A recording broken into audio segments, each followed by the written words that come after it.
तो चलिए हम अब अपना थ्योरी सेशन जो क्वेश्चन आंसर सेशन है, तो मैं अपनी प्यारी सी दोस्त नीता मैम और जस्सी मैम को इनवाइट करती हूँ।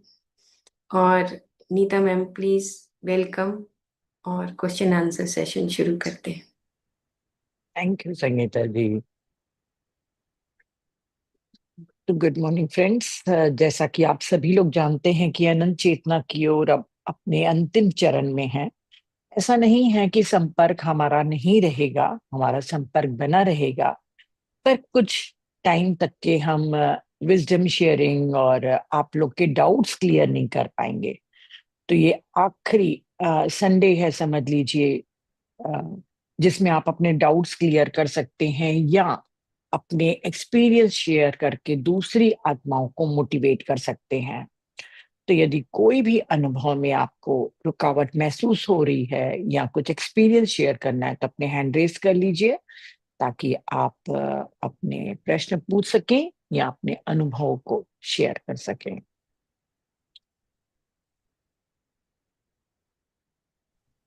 वैशाली जी। मेरे ख्याल से वैशाली का क्वेश्चन पहला आप ले लीजिए, क्योंकि उन्होंने कल पूछा था। तो वहीं से शुरू करते हैं और उसके बाद ये हैंड रेस कर रहे हैं, उसके बाद हम लेते हैं। वैशाली जी कहाँ हैं? आ गई हैं? हाँ हाँ, आ गई हैं। अच्छा, एक बार प्रश्न दोबारा से सुने। राधे बिल्कुल राधे। बिल्कुल। Good morning friends. क्यूरियोसिटी की वजह से एक क्वेश्चन आया कि आपने जो बोला कि सवेरे आप मीठे से शुरुआत करते हो, तो मुझे ऐसे मन में आया कि हलवा ही क्यों, खजूर या अंजीर इससे भी तो शुरू कर सकते हैं ना।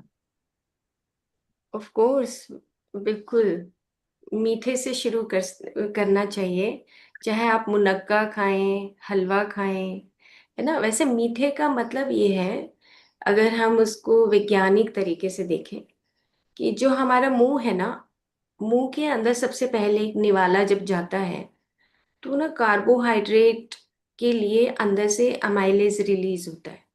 ठीक है, उसका विज्ञान ये है कि जब हम कोई भी चीज मीठी खाते हैं, तो मीठा खाने से हमारे मुंह के अंदर जो जूसेस होते हैं वो इजीली रिलीज होते हैं, यानी कि जो एंजाइम्स रिलीज होते हैं।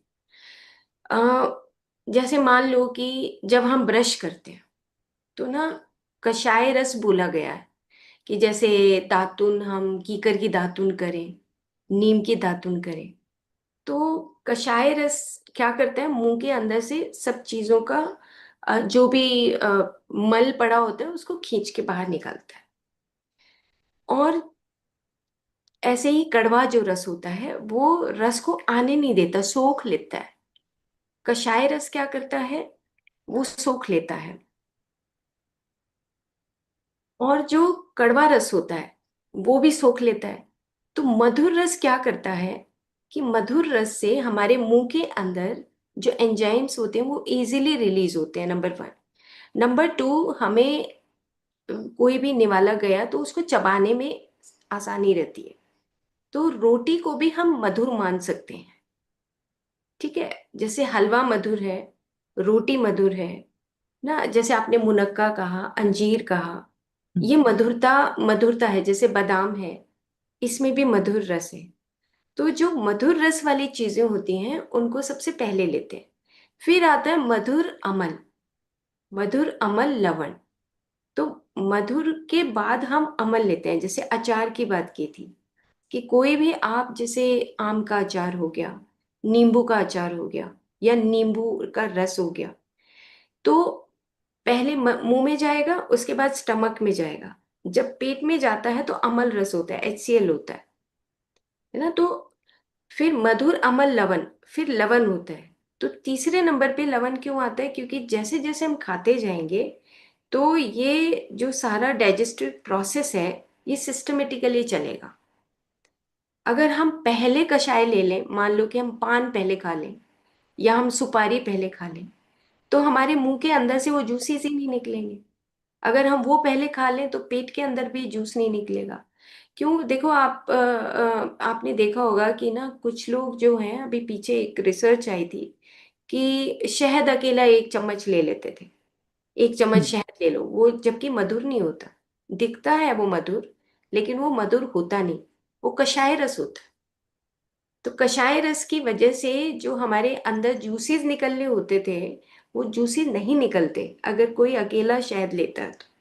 शहद को हमेशा किसी चीज के साथ लेते हैं, क्योंकि वो दूसरे के गुण को भी एब्जॉर्ब करता है। इसीलिए जैसे दूध है, दूध में शहद डालो, नींबू है तो नींबू में शहद डाल के लो, तो वो नींबू के गुणों में शामिल हो जाता है शहद।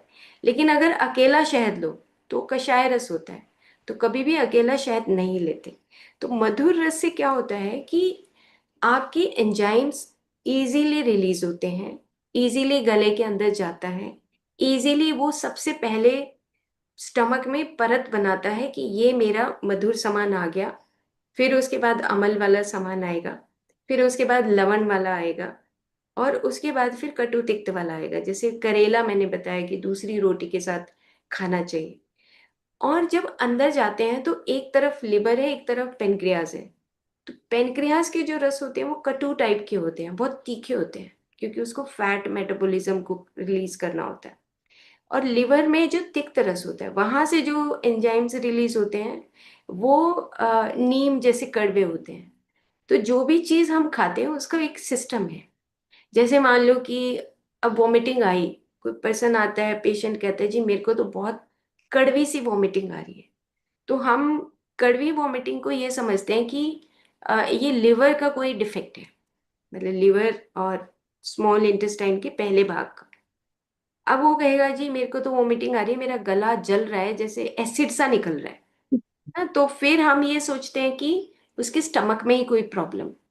तो मधुर रस से क्या होता है कि हमारे पूरे इंटेस्टाइन ऑटोमेटिकली सब एंजाइम्स के साथ, जो हमारे ब्रेन के साथ पहला फंक्शन होता है, जैसे हम चबाते हैं, तो हमारा ब्रेन देखो, आप चबाओगे तो ब्रेन के अंदर वो फंक्शंस जो हैं ऑटोमेटिकली शुरू हो जाते हैं।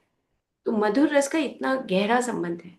तो मधुर रस आप कोई भी खाओ, आप अंजीर खा सकते हो, मुनक्का खा सकते हो, किशमिश थोड़ी सी मधुर है, थोड़ी सी खट्टी अमल होती है, तो आप किशमिश ले सकते हो। रोटी शुरू में रोटी का टुकड़ा आप अचार के साथ ले सकते हो, है ना। ऐसे मतलब सिस्टमेटिकली खाना चाहिए, इसलिए मधुर रस की का महत्व तो बहुत इम्पोर्टेंट बताया गया है आयुर्वेद में। तो हलवा तो हमारे घर में रोज बनता है। तो हाँ, but what about the sugar part? थोड़ा इजंट। देखो, शुगर, शुगर को भी आप ऐसे समझें कि ये वो शुगर बाहर की जो चीनी रखी है, वो शुगर से रिलेशन नहीं है बॉडी का। बॉडी का रिलेशन ये है कि जब मुंह में कोई चीज जाएगी तो क्या आपके एंजाइम्स उसके साथ मिलेंगे। शुगर का संबंध उस एंजाइम के साथ होता है, तो वो एक नई चीज बनाता है, ट्रांसम्यूटेशन होता है, ट्रांसफॉर्मेशन होता है। बाहर की चीनी और अंदर जब हम चीनी लेते हो तो उसमें जमीन आसमान का फर्क है, क्योंकि वो कन्वर्ट होता है ग्लूकोज,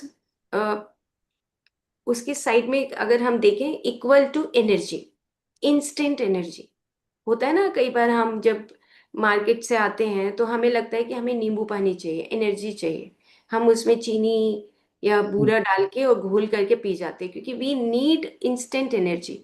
तो अगर इंस्टेंट एनर्जी चाहिए तो वो मीठा जो है ना, ग्लूकोज, या जो हम मीठा जिसको बोलते हैं, तो मीठे की बहुत सारी टाइप हैं, लेकिन मुंह के अंदर जाते ही वो टाइप चेंज हो जाती है, क्योंकि एंजाइम कितना मिला।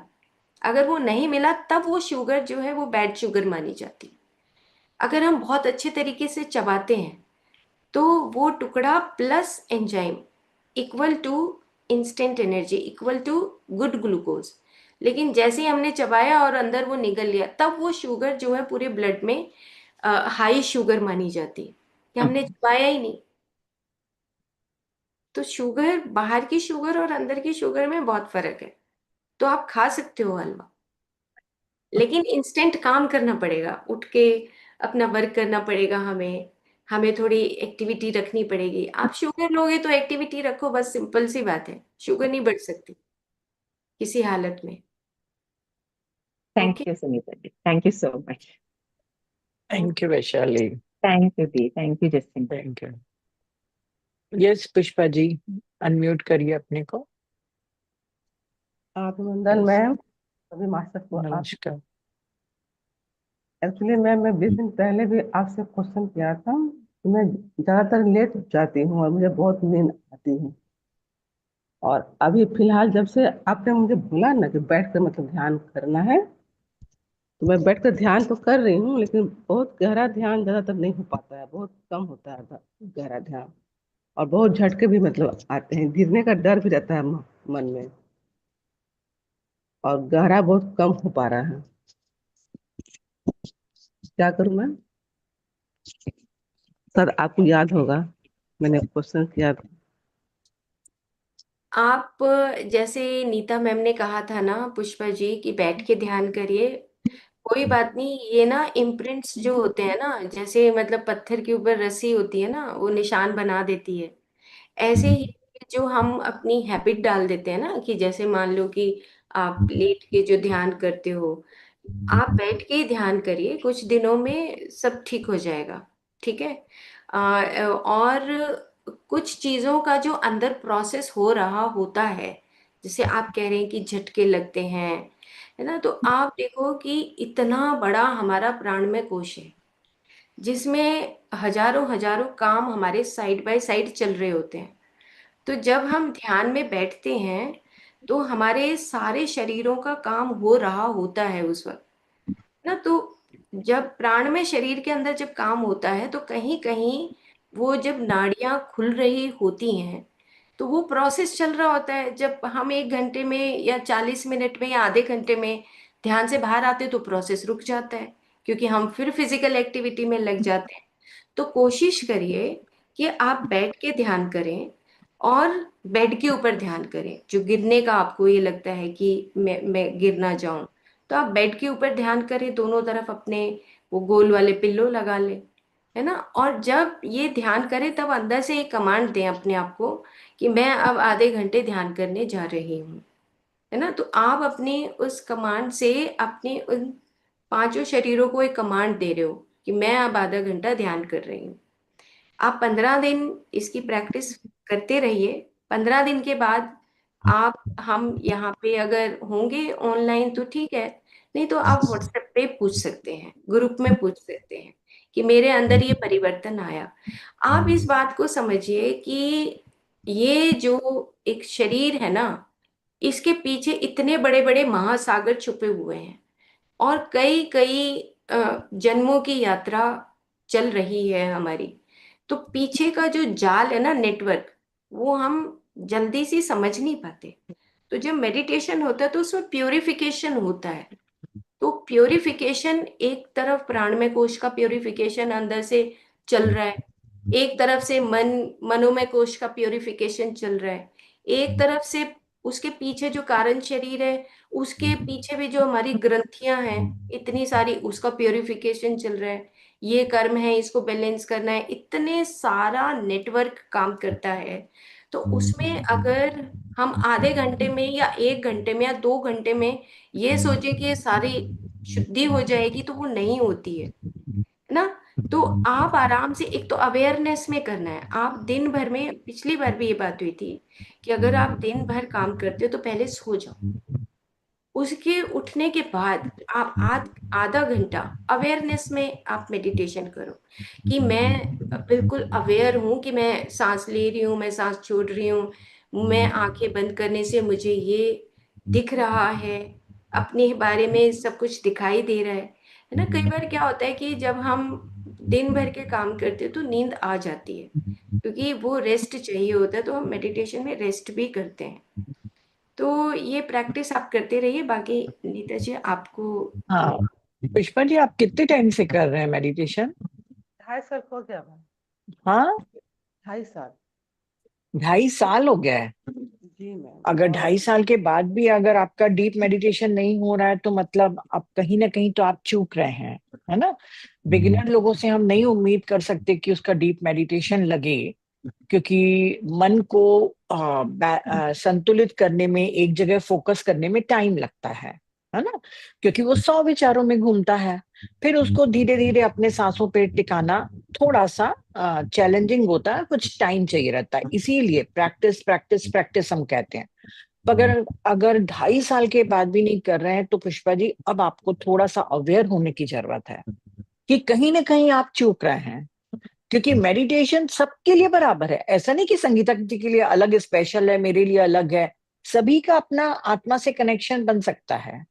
तो आप सबसे पहले तो देखिए कि आप फिजिकली बहुत काम तो नहीं कर रहे हैं, आप बहुत थके हुए हो तब आप तो नहीं बैठ रहे हैं, है ना। थके हुए बैठने से बेहतर है कि आप थोड़ी देर सो जाइए, लेट जाइए, और जब फ्रेश लगे अच्छे से मुंह धोइए और फिर आप बैठिए। और यदि आपको नींद आने लग गई है तो कई बार हम कहते हैं कि उठ के थोड़ा सा कदम चल लीजिए या मंत्रा चैंटिंग कर लीजिए ताकि थोड़ा माइंड अलर्ट हो जाए, और उसके बाद फिर सांसों पे आइए। पर अब आपको काम करना है पुष्पा जी, अब इसको सीरियस लेना है कि यदि मेरे से नहीं हो रही तो मैं कहाँ गलत हूँ। और जितना हो सके आप प्रैक्टिस करिए, जब सब्जी काट रहे हो, जब खाना खा रहे बना रहे हो, तो आपका मन बाहर नहीं जाए। आप माइंडफुलनेस की प्रैक्टिस करिए। माइंडफुलनेस और मेडिटेशन दो पंख हैं एक पक्षी के। ये इसको भी बढ़ाएंगे तो ये बढ़ेगा, इसको बढ़ाएंगे तो ये बढ़ेगा, मतलब दोनों ही हमारे की जरूरत है। तो आप थोड़ा सा माइंडफुलनेस की भी प्रैक्टिस करिए। मैं सब्जी काट रही हूँ, भिंडी काट रहे हैं, तो बिल्कुल भिंडी की तरफ आपका ध्यान रहना चाहिए। पूरी दुनिया डूबती है, डूबे, अभी आपका मेन काम है भिंडी काटना। तो ऐसा जब आप करेंगे ना तो आपका मेडिटेशन भी डीप लगेगा। और यदि भाई मैं तो बार बार आप लोगों से कहते हैं कि चैंटिंग एक ऐसी बोलना चाहिए अल्केमी है कि आपको बहुत जल्दी मेडिटेशन में ले जाती है। जैसे मैंने कल भी बताया था कि पहले मैं 5-7 मिनट मेडिटेशन के चैंटिंग करती हूँ और उसके बाद धीरे धीरे मेरा खुद ही चैंटिंग छूट जाता है। तो आप थोड़ा बहुत चैंटिंग भी कर लीजिए मेडिटेशन के पहले, और अच्छे से मुंह धो के बैठिए ताकि आपको नींद नहीं आए। और पुष्पा जी अब अगली बार जब क्लासेस शुरू होंगी, संगीता जी जब करेंगी, फिर आप अपनी प्रोग्रेस को हम लोग के साथ जरूर शेयर करिएगा, क्योंकि अपने आप फिर आपका लगेगा। अगर 2.5 साल से आपने पकड़ के रखा है मेडिटेशन तो मतलब कुछ तो बात है आप में, है ना। नहीं तो लोग क्या करते हैं 3 महीने में छोड़ के भाग जाते हैं कि भाई मुझसे तो नहीं होगा, ये मेरा काम नहीं है। पर 2.5 साल से पकड़ो मतलब आत्मा की तो प्यास है आपकी, बस थोड़ी और अवेयरनेस। ठीक है Pushpa ji. Okay ma'am, thank you ma'am.